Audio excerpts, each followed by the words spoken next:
just going to turn that off. Okay. So, good morning, good afternoon, good evening, wherever you are on the globe. We want to welcome you to the 11th episode of our broadcast, Priestessing the Priestesses. Yes, I know. Wonderful to think it's 11 already.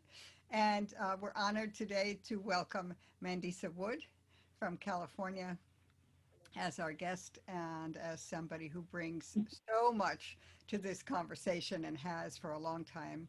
She's a Lukumi priestess, an avid activist, especially around issues of sustainability and food justice, an intrepid scholar, absolutely quite brilliant, I have to say, and so many other things, an artist, as you can see, and a dancer, and also a wonderful mother.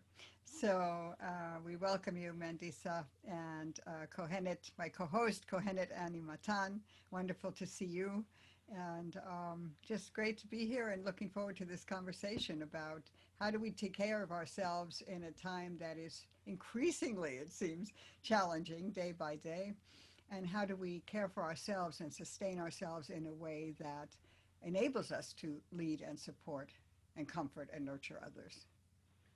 So I open it up to the two of you. And don't forget, our convener today who brings us together is Kohenet Grenn. So yeah, this is our first time with a guest. So we have three faces on screen for you, three priestesses to bring you such wisdom, we hope, and play and truth. I'm super excited to get to connect with Mandisa. It's my first time. So I can't wait for all that she's bringing. Thank you. How wonderful. I didn't know that this was the first time a guest came. That's pretty cool. I love the number 3 as well. And the idea of the triple goddess and the full moon coming up tomorrow on Halloween. I believe, now I might be wrong, but they said it's the first full moon on Halloween since 1944. First what? I think. First full moon to land on Halloween. Okay. But I might need to double check that, but I know it's been a while, so it feels very magical and amazing, and this feels like the appropriate thing to be doing, is to gather the women.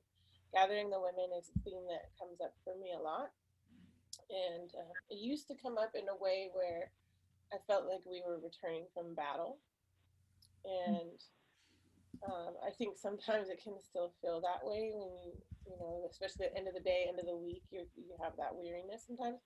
But I've reframed my own reality, and I don't identify as warrior or warrioress at all.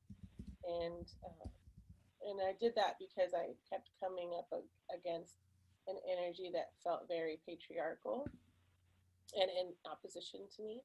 And I just decided that I didn't want to continuously face off against that, and I'm aware that it's there, but I think I can do my work and not be the one in charge of fighting that or put myself in the face of it. So I acknowledge that sometimes that's a presence that we sense or experience, but I also acknowledge that presence can maybe not easily be diminished, but I believe is changing. And as that changes, there's flare-ups. You know, and so the flare-ups that occur, rather than those being triggering to me or scary, I just say, okay, these are signs. So one of the things I like to look for are the ways that different cultures you see evidence of a woman-centered society, a time prior to the time that we're in now, and what happened, and then in those times what I see is not just women thriving, but everyone was thriving, and also the earth was thriving. People were cared for, especially when women were in charge of the resources. Yeah. So that's a fascination of mine, as I'm an urban farmer. So I want to say this from the very beginning, because you may hear chickens. I usually mute myself because I have a rooster as well, and I have 8 chickens, and I have a dog in the house, and there's just a lot of animal noises sometimes. So I want to just warn you of that. I also have bees, and which is an ongoing learning process for me. And so all of these things that are happening in my home are in relationship to nature and caring for these animals, but I also think they care for me. I don't call myself a beekeeper yet. And I say they keep me. I don't feel like I'm in charge. Right, right. But if you ever get stung 8 times below the belt because you decide to wear half a beef suit, that might be the reality of it.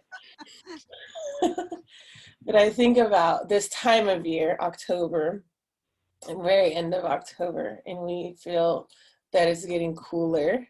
And I look into my garden and there's some tomatoes on the vine, and a lot of them aren't turning red, and the leaves are starting to get dry, and there's some pumpkins on the table, and there's some jalapenos out there, but soon all of those foods are going to get harvested and maybe eaten or put in a jar in some type of way. And so there's this time of transition, and then they say the veil is thin between the worlds. So this time, we're talking about ancient societies as well, was the harvest time. It was a time of abundance and joy. People would gather and share the food, and there were many celebrations. So we can look to Mesoamerica, the Caribbean, Africa, different places, even Europe, and there was a connection between harvesting these foods and the land going fallow, and the ancestors returning to bring blessings to the people, which is why I decided to wear yellow. I'm not a big yellow person, but I was thinking of marigolds and Day of the Dead and the yellows and the oranges and just this time of year. I was thinking of Oshun when I saw you. Yes, that's my mother, so I have to honor her as well always. And just that to me, I am a fan of autumn. It's a very sweet time of year for me. I like the smells. I like seeing the leaves change colors, probably because I'm a Libra. There's beauty in that for me, and I see it. I see nature changing. My chickens start laying less eggs. They start losing their feathers. Just different things happen at this time of year. And I think a lot about coronavirus at the same time. So this abundance of food that is sometimes around at this time of year, and then I have friends calling me on the phone from the store saying the shelves are empty. Why? They ask me, people call me and ask me, which I think in a sense, it actually makes me happy. So people know that if something's wrong with food, they should call and ask. I forget some of the representatives. And so my friend called yesterday and she says, I'm in Whole Foods and the shelves are very bare. What do you say about this, Mandisa? Yes. Do you want to say a word about, if I can interrupt you, Please. and you don't have to interrupt with this, but it just occurs to me it would be lovely for our audience and us to again hear about the work you did with teenagers, introducing them to things other than fast food, in other words, real food that some of them had never really encountered or dealt with. Yes. So I managed a farmer's market in West Oakland for about 6 years through a program called Oakland Fresh. And this program, the goal was to bring fresh, healthy food to communities that had either no grocery stores or mostly what we call corner stores in Oakland. And I was living in West Oakland at that time. There's one grocery store for 25,000 people. And I lived right across from the elementary school where I ran the market. And there was a corner store across from my house, and then also the school on the other side of the street. My daughter went to school there in elementary school, Paloma, my daughter, and she came home one day crying because the broccoli was brown in her school lunch. And she was very upset by this, and she wanted me to tell her why. Why was it nasty? And I said, I don't know. And I just promised to go talk to the lunch lady. And so then I did. And I have a healthy respect for lunch ladies, given my own upbringing where they were pretty, let's say, assertive. And they did not play. And so I go and I talked to the lunch lady. And by the time I left from having this conversation, I had agreed to run a farmer's market. She said, this is Oakland. I used to cook for the kids. I worked here for a number of years. I have no help, no support. And they would send her these packaged things. They were already packaged in plastic. And then she would put them in this heating contraption and then put them out for the kids. And they also have to put certain things on the plate. So there has to be a milk. It's all designed. So it's supposed to be meeting a certain nutritional marker, but it wasn't necessarily fresh as far as vegetables, right? And then the kids would throw certain things away. So there's a lot of food waste as well, especially the milk. And so in learning more and really respecting this woman and saying, okay, what she said is, if you want to have fresh food, healthy food here, I need a parent to manage the market. And if you agree to manage the market, then we're in the pipeline to get a salad bar. So I agree to do this, not knowing how hard it was going to be, but also how much I was going to love it. And then also I was, at the time as a scholar, I was researching the marketplace and the connection to the goddess Oya, who runs the marketplace, and she has a relationship with the beloved dead, and she has a lot of phenomenal women's power. And so it's very ironic that as I'm researching the marketplace and women's roles in the marketplace, and in matriarchal societies, when the women ran the marketplace, they had a lot of respect in their society because they had economic power. They held the resources, right? That's what I was saying earlier. So here I am in this role, and the structure was to get volunteers from the community to help me. And when you live in a low income community, what I've noticed is it's not so easy to find volunteers because everybody is stretched. There's not extra time. And so I would talk to all of my neighbors. I had great relationships with my neighbors. I got people to visit the market. One year, a grandfather helped me. Every week he would show up and he'd help me move those boxes and set up. And then after that, my mom was with me every week. She loved it. And I had a friend that helped me too. So what happened at first, community came, they looked and they said, this stuff is nasty. We don't eat this. We eat peas in a can. We go to the corner store. We spend a lot of money. And I had a lot of fears too. So honestly, I thought, I might not be successful based on the markers that the organization made us for success, which was financially, you need to sell this produce. What was nice is they partnered with local farmers. So it was a wonderful model. My school sold the least amount. I was in a not, a very low income community. And so one of my fears was that I wasn't going to do well financially. Then another fear was that I was going to make the owners of the corner stores mad, who were my neighbors, that I was going to be in competition with them. So I said, what can I do to make this successful? I started cooking classes. Alameda County Nutritional Health gave me a mobile cooking cart. So I set up the market, I pushed this cart, I started cooking and doing the farmer's market, passing out samples to the kids. And then we did cooking classes with the kids. I did a gardening class and dance classes with the kids. And I tried everything, and I would just pass out samples. I would give incentives to the kids, like these little 50-cent cards to their teachers so that they would be rewarded, and then they would come running to get their little 50-cent bag of strawberries or different things after a class. And all of a sudden things started to change. So when the kids learned to cook the food themselves and grow the food themselves, and then they tasted it, it changed everything. But it wasn't until that point, which took a while, years, working with the community. And then what happened since that point is people started to talk to me in what I call food language. So they would say, they'd see me crossing the street and they would yell out, hey, Mandisa, that cabbage? Let me tell you how I made it. And then they would start describing their grandmother's recipe of how to cook cabbage and what they added. And so I just love that. And those are the calls that I think I still get, people calling me saying, this is the way I made this food, or this is growing in my backyard. Do you know what it is? It's in the picture. Or there's no food on the shelves. So that was kind of a beautiful project. And my symbol, or this image that stands out to me from that project, is that there was a young girl in one of my classes, and I think she was in first grade, and she was one of the ones that was like, Miss Wood, I'm never going to eat this. I don't care. Give me the strawberries. I'm not eating any of these vegetables. And then we made collard greens one day, in our cooking class. So I have a picture of her holding the bowl to her face, drinking the what we call the pot liquor, called the pot liquor. Black folks, we believe that's medicinal, you know, to drink the water from the pot of greens. And so she's just like tipping it back and she's smiling. And that's when I thought that to me is a marker of success, not necessarily the dollar amount. Yeah. So just to kind of like wrap it up, because I know I'm rambling, the way I understood the market though was not from those experiences, because that's not how my mind works really.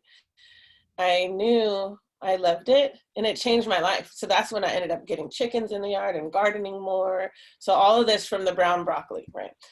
But I didn't really understand what I was doing, meaning for myself, my own healing work in the community. What was it that I was doing? What's happening here at this marketplace? Because something was happening, but I didn't know how to describe it if I was going to write a paper about it. Because I'm a dancer and I'm very embodied, and so my words don't necessarily flow when I sit in front of the computer and I start writing. So I use creativity to understand what I'm doing. So I painted the marketplace and I put lines from each apple going out to the hands of someone, and the oranges going to this person, and a bunch of chard going to that person. And what I was left with after I painted it was a web. And I called that a living web. And that's how I feel about the marketplace. And many things can be a marketplace too, but for me, that was what I realized was happening there, that I was witnessing and participating in this living web of connection between other people. And that was about interconnectedness and reciprocity. So I learned about reciprocity, which has always been hard for me because I'm a giver, giver.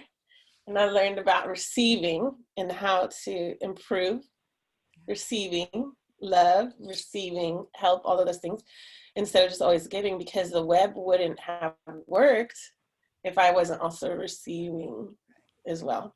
So that was just an amazing experience for me, and also really kind of stays with me all the time with how I move in the world. Yay. Amazing. I'm so glad you came back to the learning about receiving. You know, it like ties up your web so beautifully for our theme of priestessing the priestesses, of like, how do we get taken care of when our work in the world is often as givers? And so it's so good to hear you say, oh yeah, this whole experience that started with like this work that I had to do for the community, actually, I hear you saying, you know, this work you had to do for the community taught you how to receive, or at least helped you practice receiving. I feel like we're always learning. Yes, thank you. Absolutely. And my way to that realization was very spiraled. You know, it was just like a spiraling, and it wasn't necessarily something I realized right away. But because of that creative process, then it was visualized and I could understand. And it took some pressure off too, because then I wasn't trying to make the most money. I wasn't trying to be the best market. And these markets expanded across Oakland, so it was beautiful. But I knew that I wasn't going to be the top seller. But when at the end of the day, I saw everybody leaving with produce, you know, and then I would start also delivering to people. I had a few community members who aren't mobile, who could not walk down the street, and then I knew what they liked. So I'd go and say, hey, I have extra pears. I know you like the pears, and I would drop them off, you know, and so it really did change things for me, and I loved it. It was physically demanding. Another aspect was that I was outside though, which I think that's also why I liked it. You know, I really like being outside and just moving around and talking to people. And it was rain or shine. It didn't matter what was going on in the neighborhood. And sometimes there was a variety of things happening outside in addition to nature, but I was still really happy to be there. Yeah. I'm just mindful of time, and I want to bring us back to something you mentioned at the outset, which was movement. So if there's anything you want to talk about on that. Well, I just wanted to say that one of the things, sure, and we can move to, was with this particular project that I found interesting was that I did dance classes as well with these youth. And that for me, that was also aspect of cultivating things. It was similar to growing food. And there was something that needed to occur in our community with the youth when it came to movement. There was a lot of bullying happening in the school. And again, this was elementary school, so I was working with grades 1 through 5. And it was very challenging to have a group of 30 kids, young kids, in a space and then want to do choreography, you know? And they would be bullying each other and we wouldn't get things done. And I just remember, so this is just another thing where it was like, how are we going to change the way that we are acting towards one another? How are we going to do that? And so I remember one day I just had everyone sit down and I said to one of the bullies, you know, there must really be something going on with you inside that to treat other people like that. And I think they were a little bit embarrassed. And I'm careful too, because I'm a mom as well. And I know shaming, you don't want to shame someone. There's like a way of being inquisitive. And another thing that I've learned from some of my elders is as a priestess, you can ask for a way in.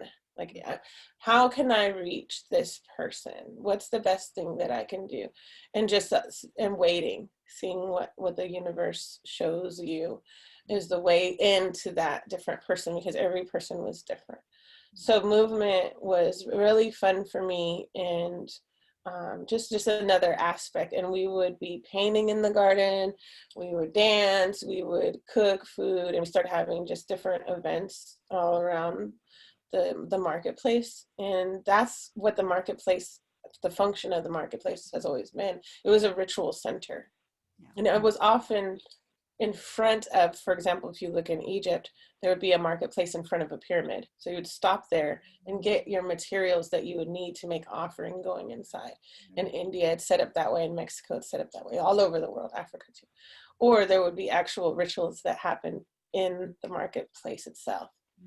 And so maybe a baby was born or someone was pregnant or whatever it was, there would be things, libations poured often, you know, right there on the ground, ancestors named. And do you want to do a little movement? Just a like light stretch? Or do you feel really secure where you are? Annie, what do you think? I would have to adjust my setup. I'm open to it.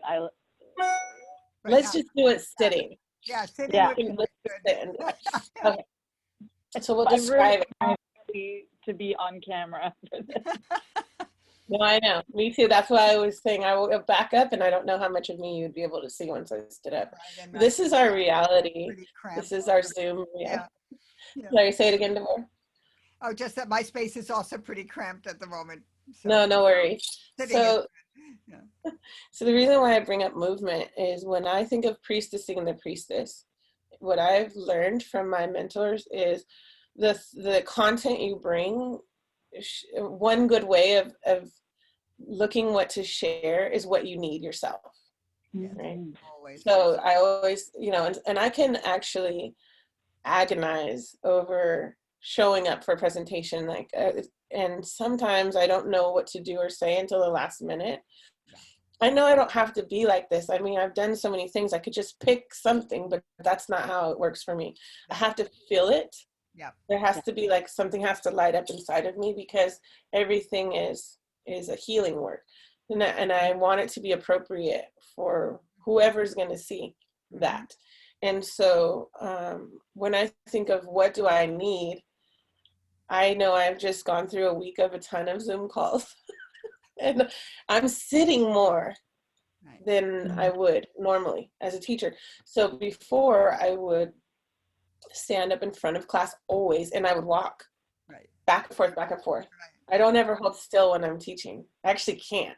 Same here. And one of the reasons why, if you have a big class, if you stay on one side of the room, people over here lose their focus. You can't see my hand. and they start talking. Texting. So one way that I try to keep the energy is out. As soon as that starts happening and I feel that I'm losing someone over here, I move my body to that area, and it just adjusts itself. And I don't stop. I don't glare at them or anything. I just keep talking, but I move. Right. You know. So now I'm not doing that, and I'm on Zoom all the time, and I'm just sitting here, and I don't know what's going on with people. They don't always turn their cameras on, and so my body feels really stiff. So I'll just say to you all, if you're at home and you're watching this and you're in a place that's comfortable, one thing that you can do between calls, if you're a person like me that ends up on a lot of Zoom calls, is you can actually take breaks. What I've been doing is I have a little stationary bike in the backyard, and I will go out there and just do 10-minute intervals a couple of times a day because it actually builds up, or I will stretch in between. And so just want to say, take a deep breath in, let out a sound or a sigh. Take another deep breath in, and you can reach your hands up and try to drop your shoulders as you reach up really high. And then let them down. And then take another deep breath in and reach up. And this time I'm going to move from side to side. Not the most attractive look for me right now, but that's okay. That doesn't. Our bodies are happy. Yeah. I'm just going to scoot back a little bit. One more. Thank you. Breath in, and then try to go forward if you can comfortably.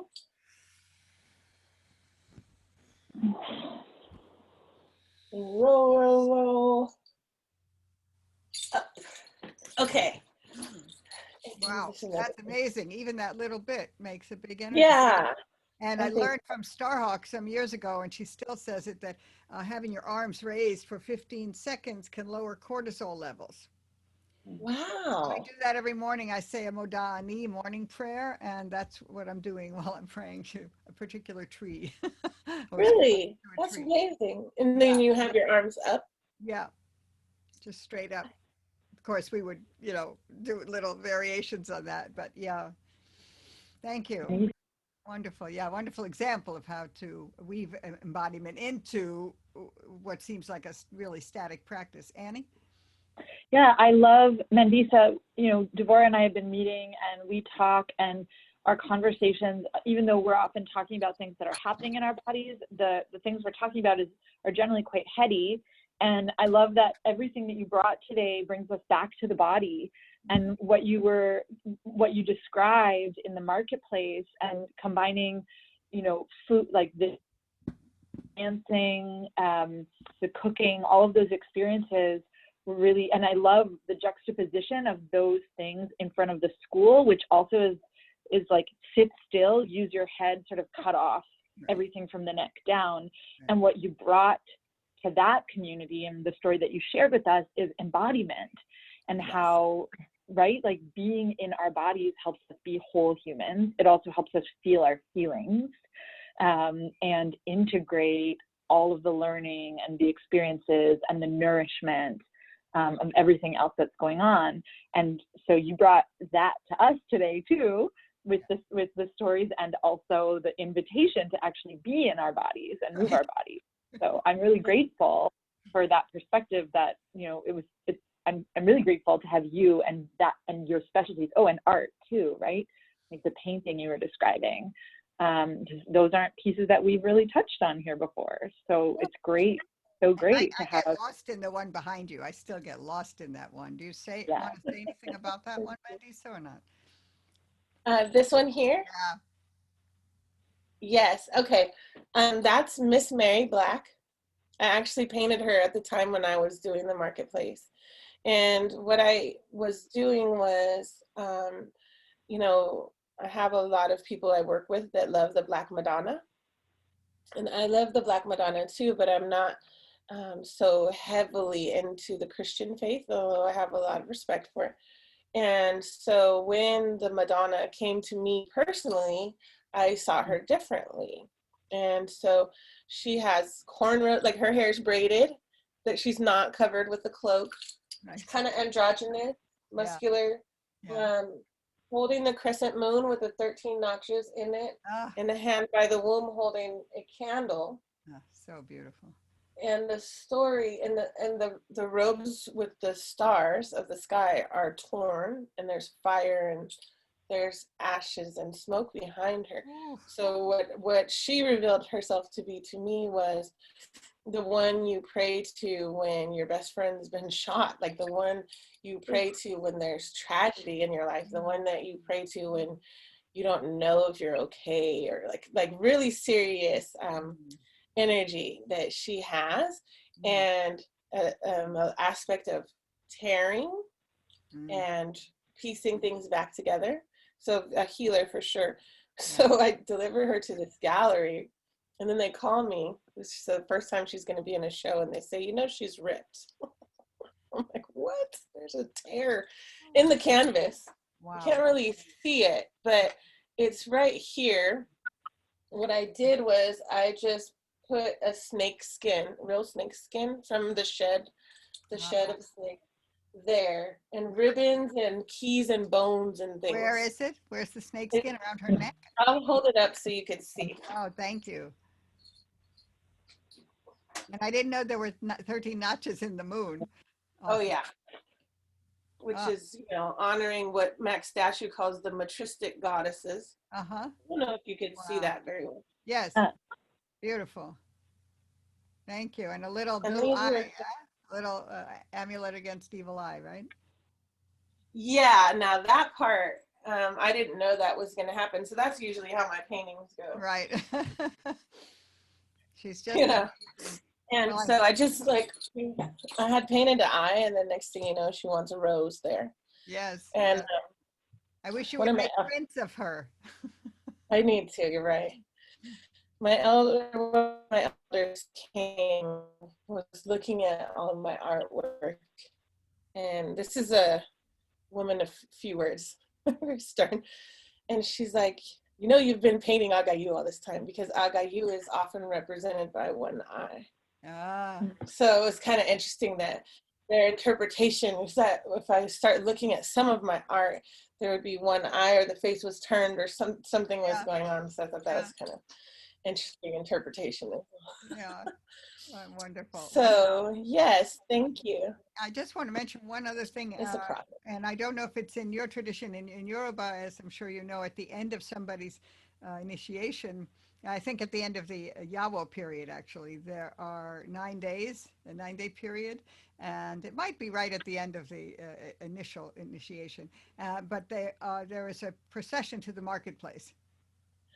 We do it in the beginning. We do it in the beginning, and it's before you come home. And the foods are prepared. That's how you learn to cook for your orishas. Yeah, I may have the order of it wrong. I think depending on maybe your Ile too, but we do it in the beginning. On your spiritual house, Annie, is what Ile is. Your spiritual community. Yeah, part of Ile means land too, and community and home. And spiritual community. But so yes, and there's a process of going, and you feel, because you've gone through this initiation process, and then you're going out into the world, but you're not alone, you're accompanied. Right. It can feel really overwhelming. The marketplace has a lot going on there, you know, so it's one of your first things that you do. But if you think about that in terms of, we were just talking to my class about the gift economy, that foregrounds the mothers and the marketplace and what kinds of exchanges go on there that you were describing, as opposed to a market, you know, a money-driven economy. Right. I know you have a busy schedule as always. So Annie, do you have anything else? I'm grateful. This is really, I hope you'll come again. Sure. I feel like we was thinking that for a long time. And, you know, there were many things I was like, ooh, that reminds me of this or that. And so I feel like there's so much more. And I'm really grateful to have your face and your voice and your experience here with us. And I guess I also want to just say, you know, hopefully we'll get this up today. And so for those who are watching before that full moon that's coming tomorrow on South, that, you know, just an invitation to play and engage with the thin veil and, you know, and our ancestors from your language, your experience, your dreaming, your wisdom, with lots of blessing from us. Mm-hmm, mm-hmm. Absolutely. Yeah. And if you do any movement, and I meant to say this earlier, if you use movement in your life, even if you can only move for 5 minutes, you can actually also use this as a form of divination. So you can get a journal, write a question first, start moving, and see if an answer emerges from your body. And it might trickle into your mind, or you might see symbols or something like that, but that's another way of just checking in with yourself and doing a divination process first. I love that. I love that. Embodied divination. I will definitely try that. I haven't Yeah. done it Let me because know I'm how it always goes. in my head. Yeah, with Me too. the world of Bria, as we say in Kabbalistic and into Ah. mysticism. That's the intellectual mental space that some of us Mhm. find it so hard to come out of. Anything else for last words or messages, Mindy? I mean, that's a powerful one. Yeah. No, it's, Okay. Yeah. thank you. And I love to have you. I know that we're in a time of, thank you, thank you. We're in a time of change. I'm just going to assert that Yes. instead of wonder about it. We're in a time of change, and um, and so when things are out of balance, Mhm. the world, nature, if you watch your yard, you know, it tries to bring itself back into health. And I believe that's what's happening now. And that we also have to remind ourselves that we have a lot of power and healing energy. And so the more we assert the health that we need for ourselves to thrive, the more that we're going to see the world respond and nature assist us in making that a reality. Absolutely. I just want to add quickly two things for that. Louisa Tish just recorded a lovely animated, but it's about a 3 minute thing. It's on YouTube, I think, and certainly it's on Tree Sisters, all one word, Right. treesisters.org, about the difference we can make in rebuilding the world by planting trees. And Oh, the other piece is that Starhawk has started a series of magical activism events. I attended one last night, and she will still do the spiral dance, but virtually tomorrow night. And of course, last night's was about doing democracy protection magic. So she was weaving that kind of web along with entanglement for another group. And so awesome. she does such an amazing job. So I would encourage anyone who wants to put their energy into that kind of large global community energy for the right outcome next week to join for that spiral dance. And you can just look that up at starhawk.org, the Oh, schedule. great. Thank So you. many, many thanks again, Mandy. So this was just a delight and Hugs. so exciting. Hugs. And Annie, good to see you as always. Yes, Yes. thank Many you. blessings. Thank you. Many blessings.